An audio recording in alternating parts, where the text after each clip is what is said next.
Journal entry चल रही है उसमें, क्योंकि ट्रांजैक्शन हमारे बहुत से आ रहे होते हैं, इतने ट्रांजैक्शन होते हैं कि उनकी सब की एंट्रीज हमारे को करना ज़रूरी होता है।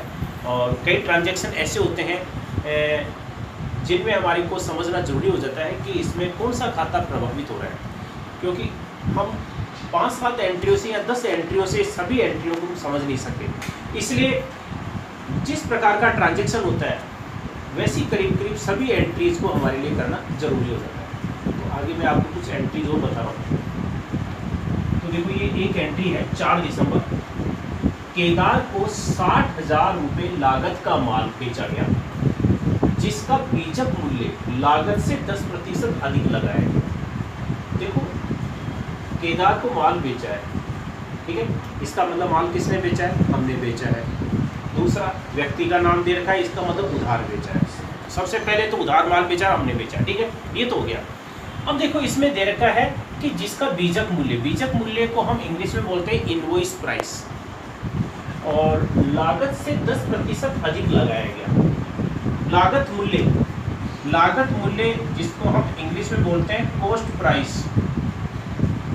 लागत मूल्य क्या होता है तो मैं एक बार बता देता हूँ आपको। जिस मूल्य पर माल खरीदा जाता है उस मूल्य को हम लागत मूल्य कहते हैं। जैसे आप व्यापारी हो और आप किसी बड़े होलसेलर से या किसी उत्पादक से, जो मैन्युफैक्चरर है, उससे आप माल खरीद रहे हो,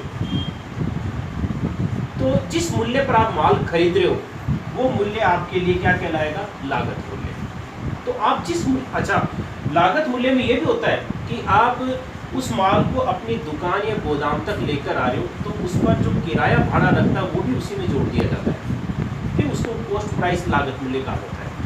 तो अब जिस मूल्य पर आपने माल खरीदा है तो क्या माल का विक्रय आप उसी मूल्य पर करोगे? नहीं, फिर उस मूल्य पर हम करेंगे तो हमारा व्यापार चलेगा ही नहीं, उसमें हमारा अपना प्रॉफिट भी जुड़ेगा। सबसे पहले तो जिस मूल्य पर माल खरीदा उसमें हमारे जो खर्चे वो पहले जोड़ देंगे, उसके बाद में हम अपना प्रॉफिट जोड़ेंगे।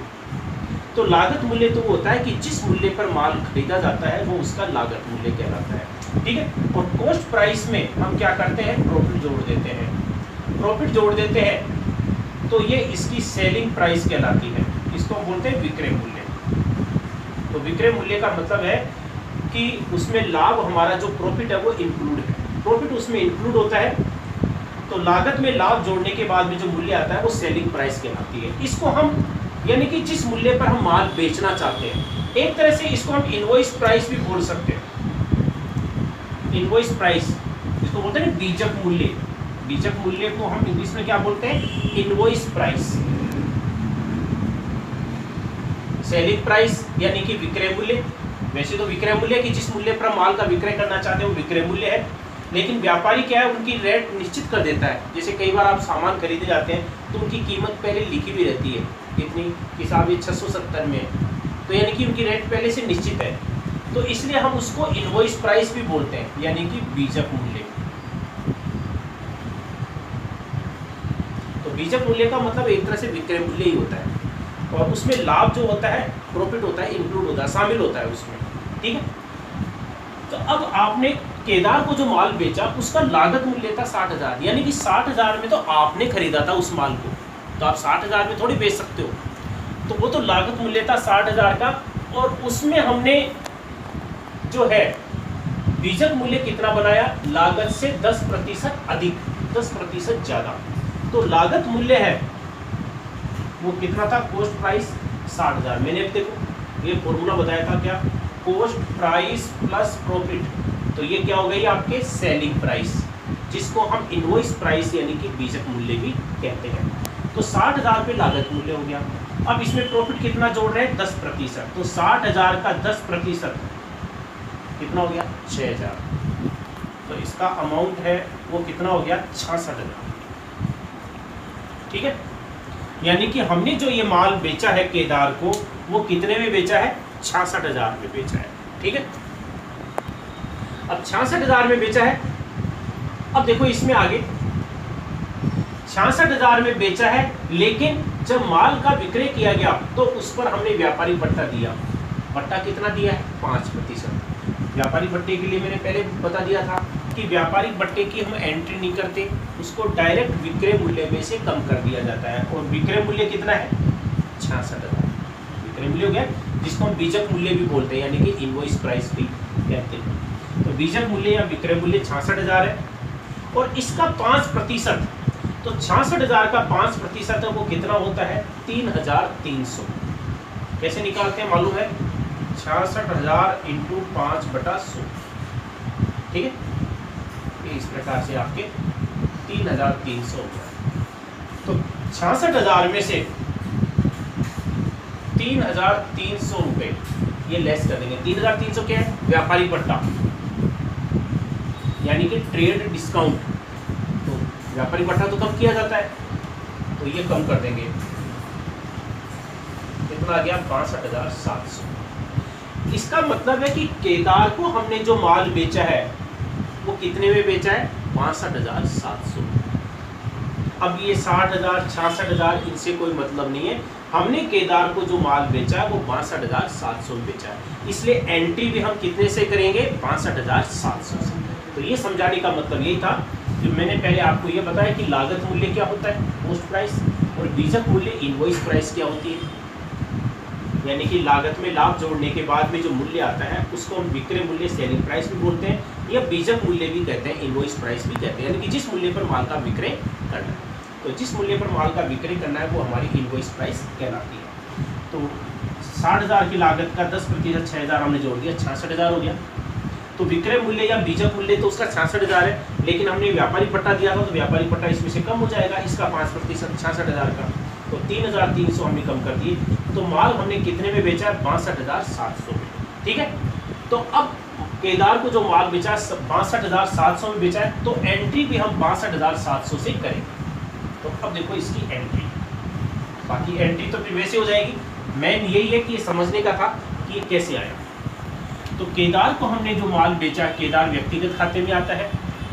माल बेचा ये किस में आता है? वस्तुगत खाते में। और चूंकि माल हमने उधार माल बेचा है, इसलिए इसमें कैश ट्रांजैक्शन रोकड़ नहीं है, इसमें न रोकड़ आ रही है न जा रही है। तो दो खाते प्रभावित हो रहे हैं, व्यक्तिगत और वस्तुगत, तो दोनों के नियम लागू हो जाएंगे। व्यक्तिगत खाते का नियम, पाने वाले को डेबिट करो। पाने वाला कौन है इसमें? केदार। देने वाले को क्रेडिट करो। देने वाले तो हम हमारा नाम नहीं लिखेंगे, व्यापारी अपना नाम नहीं लिखता है। ये तो गया व्यक्तिगत खाता। फिर है वस्तुगत खाता, माल बेचा है जो। वस्तुगत खाते का नियम क्या है? जो वस्तु आती है उसे डेबिट करो। तो कुछ नहीं है, क्योंकि अगर कैश में माल बेचा होता तो कैश आता। जो वस्तु जाती है उसे क्रेडिट करो। माल जा रहा है और माल क्या किया हमने? बेचा है। बेचने को क्या बोलते हैं? सेल्स। इसलिए क्रेडिट भी हम किसको करेंगे? सेल्स। कितने से?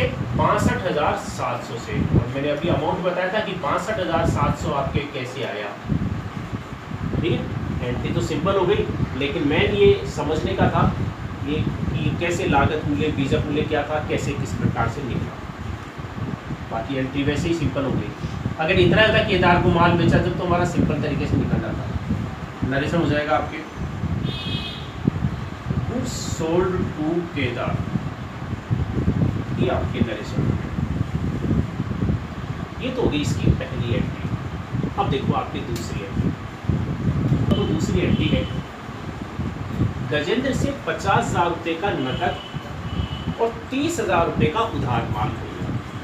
देखो हमने गजेंद्र से नकद माल भी खरीदा, उधार माल भी खरीदा है। नकद और उधार दोनों माल खरीदा है, तो इसमें जो हमारे खाते प्रभावित हो रहे हैं वो कौन कौन से हो रहे हैं?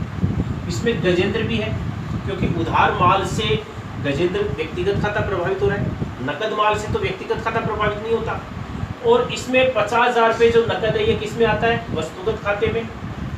और जो माल है, माल चाहे नकद खरीदा चाहे उधार खरीदा, ये भी किस में आता है? वस्तुगत खाते में। यानी कि इस ट्रांजैक्शन में हमारे दो खाते प्रभावित हो रहे हैं, व्यक्तिगत और वस्तुगत। दोनों खाते प्रभावित हो रहे हैं, तो दोनों के नियम लागू हो जाएंगे। तो सबसे पहले देखो आपके व्यक्तिगत खाते का नियम। व्यक्तिगत खाते का नियम क्या है? पाने वाले को डेबिट करो। देखो माल हमने खरीदा है, तो पाने वाले तो हम हमारा नाम नहीं लिखेंगे। देने वाले को क्रेडिट करो। देने वाला कौन है? गजेंद्र, ठीक है। तो इसमें गजेंद्र है वो क्रेडिट हो जाएगा।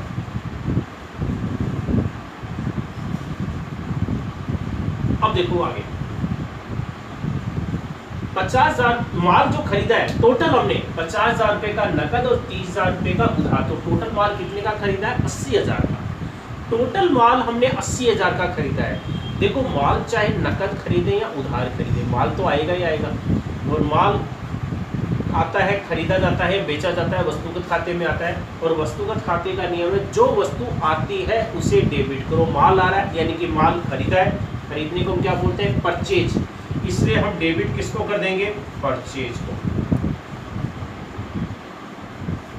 तो परचेज आपके डेबिट हो जाएगा। तो परचेज में टोटल राशि आ जाएगी 80,000, क्योंकि माल हमने टोटल कितने का खरीदा है? 80,000। चाहे नकद खरीदा हो चाहे उधार खरीदा हो, परचेज में तो टोटल अमाउंट आ जाएगा। क्योंकि नकद खरीदेंगे तो भी माल आएगा, उधार खरीदेंगे तो भी माल आएगा। अब देखो इसमें उधार जो खरीदा है उसमें उधार हमने कितने का खरीदा है? 30,000 रुपए का। उतनी राशि से गजेंद्र को क्रेडिट कर देंगे। कितने से? 30,000। क्योंकि 50,000 का नकद खरीदा है तो हमारे पास कैश जा रहा है। नकद खरीदा है, कैश किस में आता है? वस्तुगत खाते में। जो वस्तु जाती है उसे क्रेडिट करो। हमारे पास से कैश जा रहा है, कैश जा रहा है तो जो wस्तु जाती है कैश को हम क्या कर देंगे? क्रेडिट कर देंगे टू कैश। कैश कितना जा रहा है? 50,000। ये एंट्री हो गई। तो हमने अगर किसी व्यक्ति से नकद माल भी खरीदा है, उधार माल भी खरीदा है, तो इस प्रकार से एंट्री हो जाएगा। नरेशन आपकी वो हो जाएगा कि गुड्स परचेज्ड फ्रॉम गजेंद्र। ये नरेशन आप पूरा लिखना चाहते हो तो ऐसा पूरा भी हो सकता है। Goods purchased from Gajendra cash and credit, वरना आप इतना भी लिख सकते हो क्योंकि गजेंद्र से माल खरीदा है। नरेशन में इतना लिखना ही सफिशिएंट है। तो ये इस प्रकार से इसकी एंट्री हो जाएगी। तो देखो मैंने इस प्रकार से आपको दो एंट्री बताई, ठीक है। एक तो पहली एंट्री इसमें मेन थी, क्योंकि दूसरी एंट्री के जैसे मैंने पहले एंट्री बता दी थी आपको। बस इसमें ये ध्यान रखना है कि माल बेचा गया है तो लागत मूल्य और बीजक मूल्य क्या होता है मैंने समझा दिया था। बीजक मूल्य एक तरह से जिसको हम इंग्लिश में बोलते हैं इनवॉइस प्राइस, विक्रय मूल्य ही होता है। और विक्रय मूल्य में लाभ शामिल होता है, इसलिए हमने 60,000 का 10%, 6,000 उसमें जोड़ दी, 66,000 हो गया। उसमें व्यापारिक बट्टा कम कर दिया। और ये हमने नकद और उधार माल दोनों खरीदा है किसी व्यक्ति से, तो इस व्यक्ति को उतनी राशि से हम करेंगे इसमें क्रेडिट। अगर हमने उधार माल खरीदा है, जितनी राशि से उधार माल खरीदा है, गजेंद्र से माल तो 80,000 का खरीदा है, लेकिन उधार हमने 30,000 का खरीदा है, तो गजेंद्र को तो पेमेंट तो हमारे को 30,000 का ही करना है, क्योंकि 50,000 रुपये का पेमेंट हम कर चुके हैं। इसलिए हमने गजेंद्र को क्रेडिट हमने कितनी राशि से किया? 30,000 से, क्योंकि 50,000 का तो हमने कैश पेमेंट कर दिया, लेकिन परचेज में आपकी टोटल अमाउंट आ जाएगा। तो इस प्रकार की जो एंट्रीज है आपको ध्यान रखनी। आगे मैं आपको इसी पैटर्न की आपके अमाउंट चेंज हो जाएगा, नाम चेंज हो जाएगा, आपको एंट्रीज है वो करने के लिए दूंगा, वो आपको सोल्व करनी है।